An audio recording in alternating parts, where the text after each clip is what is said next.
Welcome to Health System CIO's interview with Michael Erickson, Chief Information Security Officer for Baptist Health System of Kentucky and Indiana.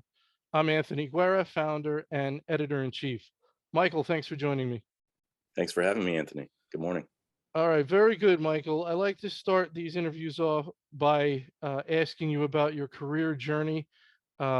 Now, I see for you, it's a little unusual in the sense that you've been at Baptist for 26 years. So we don't see too much of that, but tell me about your career journey, how you wound up specifically in healthcare information security. Yeah, my journey started, spent the first half of my career doing system administration, endpoints, servers, and I specifically wanted to be in healthcare right out of school. So I was interested in healthcare technology. So my career started with traditional IT operations and support. And then in 2005, 2006, I made the shift to management and continued that journey in infrastructure and had responsibility for security. But during my time doing system administration, I was writing a lot of scripts. I was writing a lot of automation and doing things that I was very interested in. I realized I could use those things to manipulate computers and lots of computers at the same time. And it started to be something that was interesting to me, how the unintended uses of technology. So I got interested in security through that. And then 2016, we formalized the role of Chief Information Security Officer. And I was grateful to have that opportunity to lead the organization in a new way and sort of establish a distinct security program. So that's very interesting. Another CISO I interviewed had a very similar answer to how they got interested in security, which was they came to understand how data could be manipulated. And that said, they said themselves, this is like the Wild West. This is crazy. I want to be on the side that helps put some parameters around this so it can be used properly. You're saying the same thing in a way. Yeah, same thing, definitely. Fascinating. Were you said you were always interested in healthcare. Were you ever interested in the clinical side? What made you, if you were interested in technology from the beginning, why were you drawn to healthcare? Well, I thought technology would be a differentiator in healthcare. I was not interested in being a clinical person, but I could see the value of applying technology to clinical outcomes and advancements in clinical care, both on the data management side and on the proliferation of medical devices. Hmm.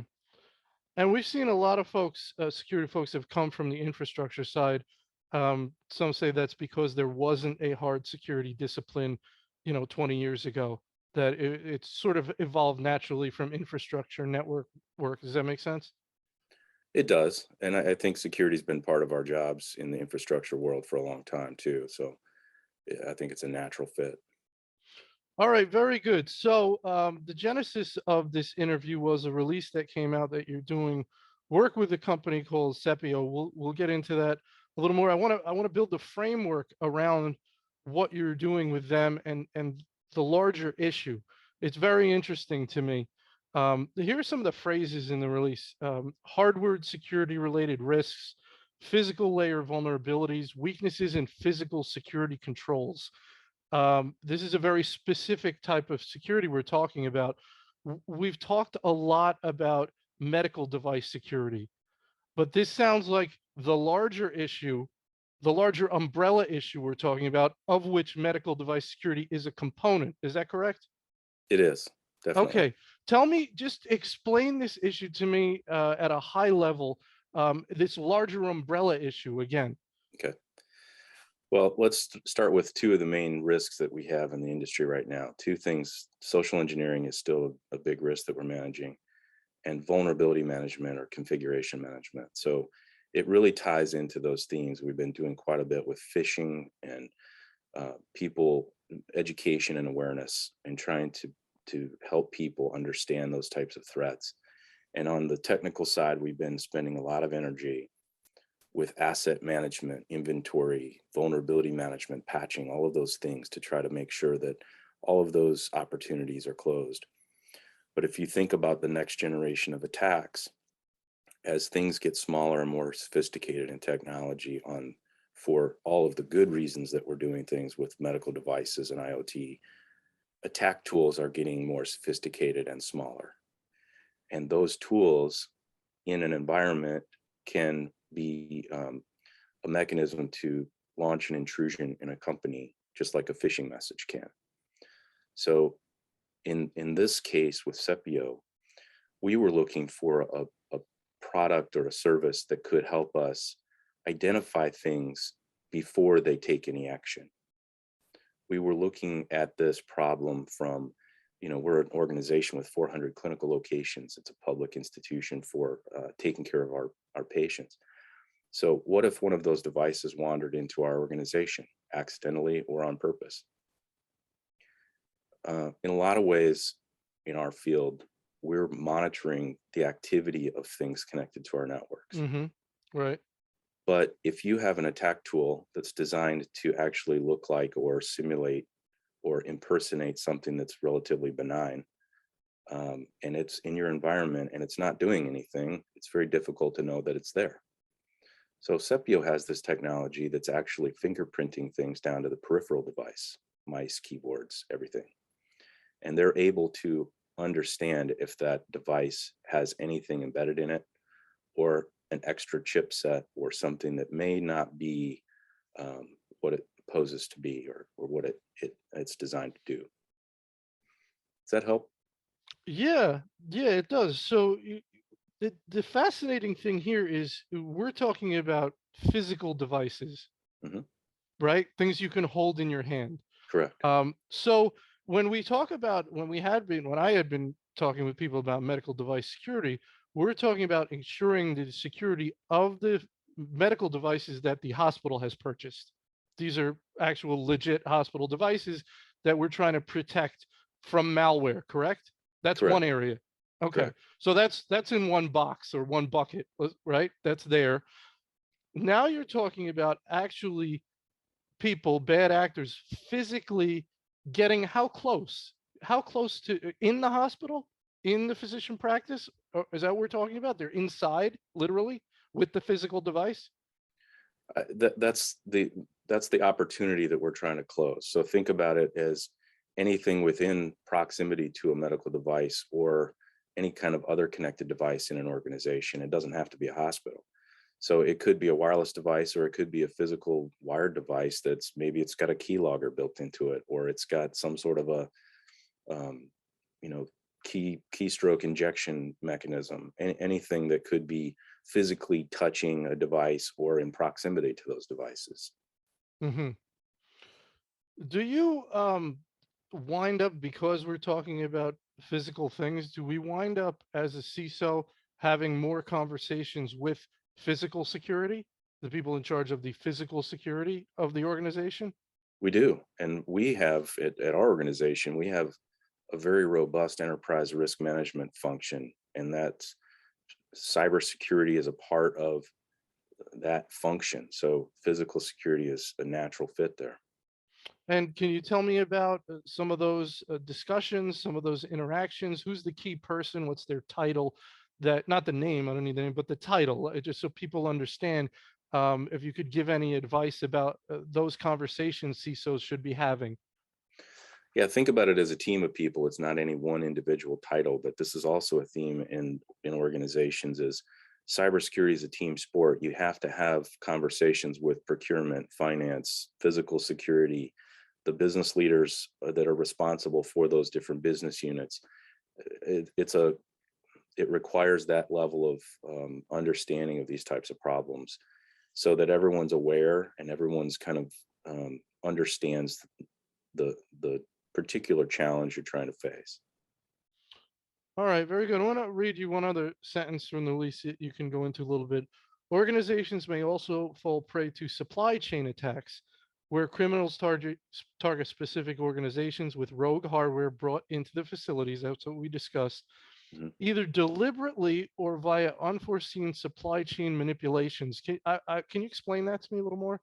Yeah, sure. So we think about this part of the supply chain is not necessarily something that's happening in the manufacturing of a device, but what we're thinking about is the last mile. So if you think about the delivery of a piece of equipment, are we able to ensure that the equipment that we are expecting to be delivered is actually what was designed by the manufacturer? So what it ties back to our social engineering conversation too. This isn't about a prevalence of attack paths that we've seen. This is about shutting down an opportunity and being aware of these opportunities. So if someone accidentally has a package substituted in delivery, or someone is unwittingly moving a device into our organization because they think it's legitimate, that's one attack path that we're trying to address here. Hmm.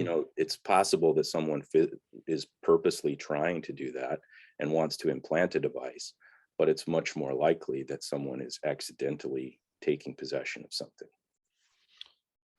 It's probably hard to answer, but do you think most CISOs are focused elsewhere, not on physical devices getting into or near the facilities, and that so much of the focus is on, I don't know, what we call it, the traditional areas of IT security, and this is something people had better start thinking about more? That's our thought is we need to continue to focus a lot of energy on the traditional stack, but we also need to think about the next generation of attacks. So I think you cannot turn your back on this problem. You have to stay focused on those, making sure that those traditional tools are functioning and robust, and continue to innovate in those spaces. For us, we were looking for another way to innovate in our threat management platforms, and this seemed to be a natural progression for us. So um, that's why it's not necessarily focusing on what's prevalent. We're focusing on reducing the opportunity for these types of things. And do you think there are state actors behind the physical device type attacks where you're getting that proximity? I mean, where you can't be talking about somebody sitting in Russia if there's a device coming near your property. Are we thinking this is a different group of actors, or do we think state actors are sending folks around to do this kind of stuff? I don't know. I think that's probably a better question for CEPIO, because I'm not in tune with the nation state threat actors. What I'm looking at is simply someone like you've probably seen quite a bit of news about even something as simple as a credit card skimmers. When you go to the gas pump and your credit card's stolen, those Hmm. aren't nation state threat actors. Those are criminals trying to steal money. Yeah. So imagine that the criminals now find a way to pivot that strategy, and if find a way to extort money or do something malicious in an organization. So I think it's much more complex than just a nation state threat actor conversation. I think it's thinking through the ways organized crime might use this technology as well. You've obviously, thought about this issue. Some came into your world, into your thinking, into the way you absorb information, your sources of threat intelligence. What can you tell me about that, about the ways that you stay abreast and current so that you're able to say, hey, there's something going on over here, and we have to start looking over here. And you know what I mean? How do you do that? The simple way is to stay in tune with the innovations in advanced penetration testing tools and talking to people that are certified ethical hackers and do that for a living. Um, there's quite a bit of advancement. Even commercially available tools are becoming cheaper and easier to obtain to use these physical proximity devices to help companies understand their vulnerabilities. So just like we've seen with software tools and social engineering, some of those tools end up in the hands of criminals and can be useful to them. Hmm. Right, right. One of the other things mentioned was that the tool you're using with Sepio um, integrates fairly easily into security controls. That's an important thing as a CISO, right? You can't have one-off solutions all over the place that don't work together. So tell me about that concept and your thoughts as you go into the marketplace and look for different holes to plug in your stack, so to speak, to make sure that it comes together. Yeah. So I think a lot of people outside of our field think about security as some sort of technology is the secret to it, but really it's your people and the amount of time that you have. Those are the precious resources. So whenever you're buying a tool, you have to take those things into consideration. How long is it before we see value from the tool? And how many people is it going to take to maintain and support and manage the tool? So if we try to maximize those things, um, it's a factor in a business decision. And CEPIO happened to be something that's very lightweight, something that was very simple to install, and we saw value from it very quickly without adding staff. What's your process? I would imagine everybody's got a different buying process, and you're not just going to sit there and let salespeople tell you how great everything is. What do you want to see? What proof do you want? They say, "Oh, it does this, it does that. It's easy to deploy. It integrates with everything." Did you say, "Show me"? Of course we did. And a lot of that comes from customer feedback. So talking to other customers that have already previously implemented the product. And sometimes it comes from a proof of concept or a try before you buy. Um, that's not always something that we do because that can sometimes be a sales tactic as well. Um, People like to come in and say, here, I'm going to show you where all your risk is. And then you're sort of motivated to buy from that. So for us, it was much more looking at other industries, especially financial services and some other areas that were early adopters of CEPIO that helped us kind of with that decision. So CEPIO, like any vendor in your health system, is a third-party vendor. Security around third-party vendors is a huge issue now. Mhm. And I just had the not stunning thought that even security vendors are third-party vendors. Security vendors that are supposed to help you with security are third-party vendors. Um, and I've talked to different people, and people have programs in place. Uh, they may be somewhat automated. They may be more manual. Some folks are saying we have a program where going forward we're getting really good with that third-party vetting, but we've just got way too many vendors to go back and check everybody. What are your thoughts around third-party security? I think it's critically important. And because those third parties have access to our systems, they have access to our data to some extent on a limited basis. So I think it's important for us to have quite a bit of scrutiny on those vendors, and it's a risk-based approach. So the more data they have access to, or the more likely they are to need remote access to us, that pushes them up the criticality list, and we spend more time scrutinizing those people.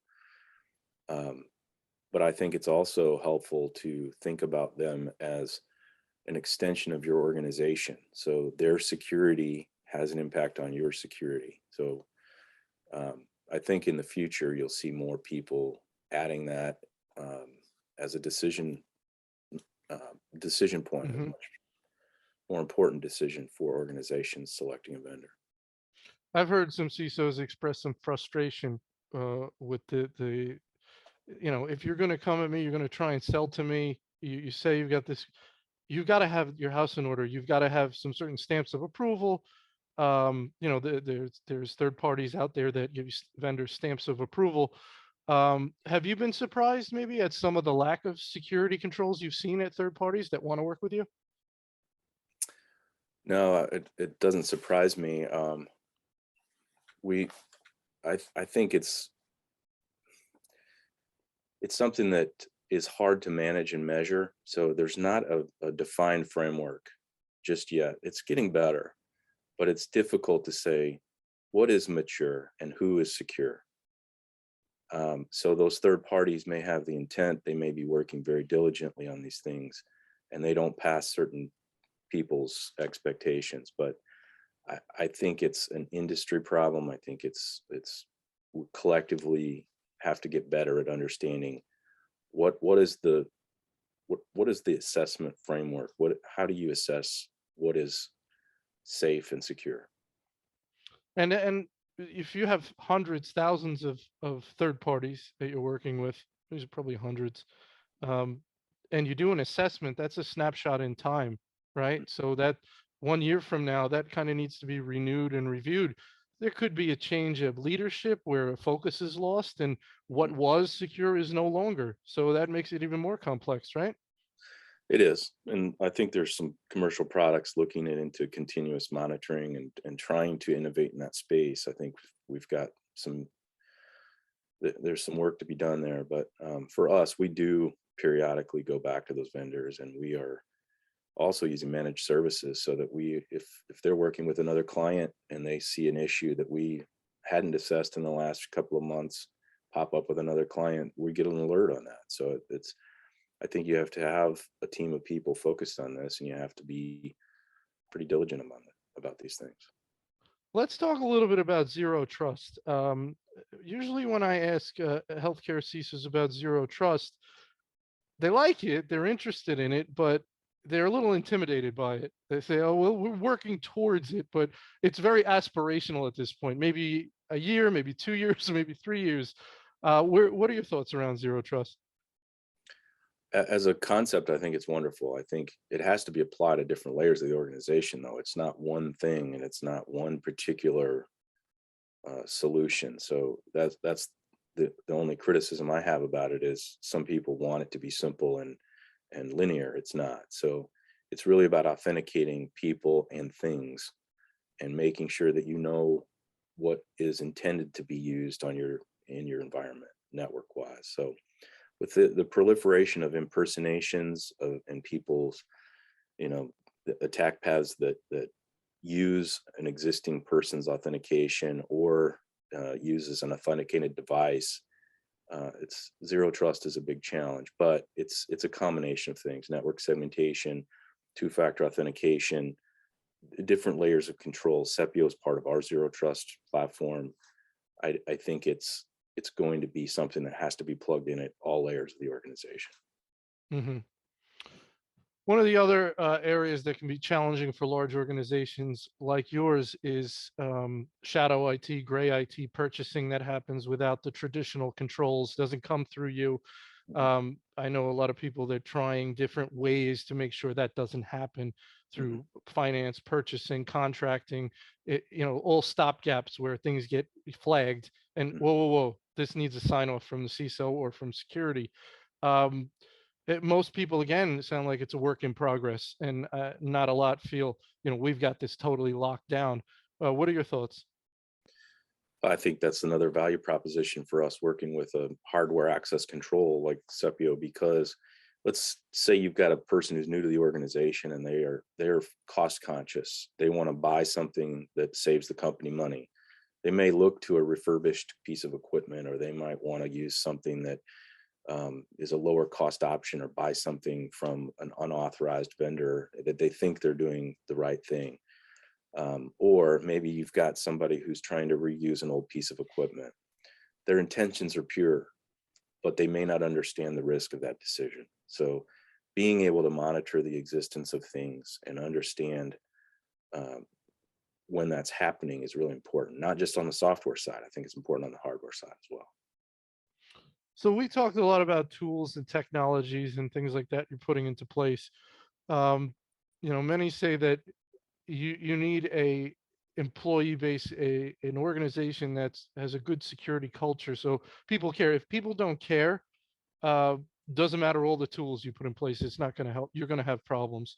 So is that almost another part of your job? There's the technical side, all these things we talked about, and then there's how do I work with HR? How do I work with my peers? How do I try and get people to care and educate them to understand that, hey, there's a patient care element to this. There's patient safety risk if you click on the wrong thing and we wind up having to go on paper for a month. What are your thoughts around balancing that and making that part of what you do? Yeah, I think cyber hygiene is an organizational change management problem, and I think that's where I'm grateful that our organization, we have this kind of collaborative spirit. It's not, no one's expecting the security team to solve these problems. It's really something where we talk about behaviors and education as a team. So I think that's an important thing for organizations to do, is to start thinking about it as a business risk, not as a technical risk, and really think about it in every process that you implement, and making sure that people understand how to um, safely proceed with their business process. How are you seeing the talent market? Are you able to fill the roles you have open? Are you Mhm. able to maintain people? Do you see either a current or a coming shortage with problems where I have these open positions and I can't fill them and we're paying a pretty good rate? What are your thoughts around the IT security talent market out there? I think it's a perfect time to get into the IT security market. I think I would encourage everybody to explore it as a field because we need more people. And I'm actually optimistic about it. I've got relationships with lots of colleges and universities, and I just see so much interest in this field, and people are asking how to get in, how to add value, and I think it's a good time for the industry to embrace that and find ways to bring new people into the field, and instead of looking only for people who've got a high level of credentials or some level of experience. I think it's a perfect time to bring in people without that experience, help train them and inspire them, and I think we'll be surprised how big this population of candidates will become.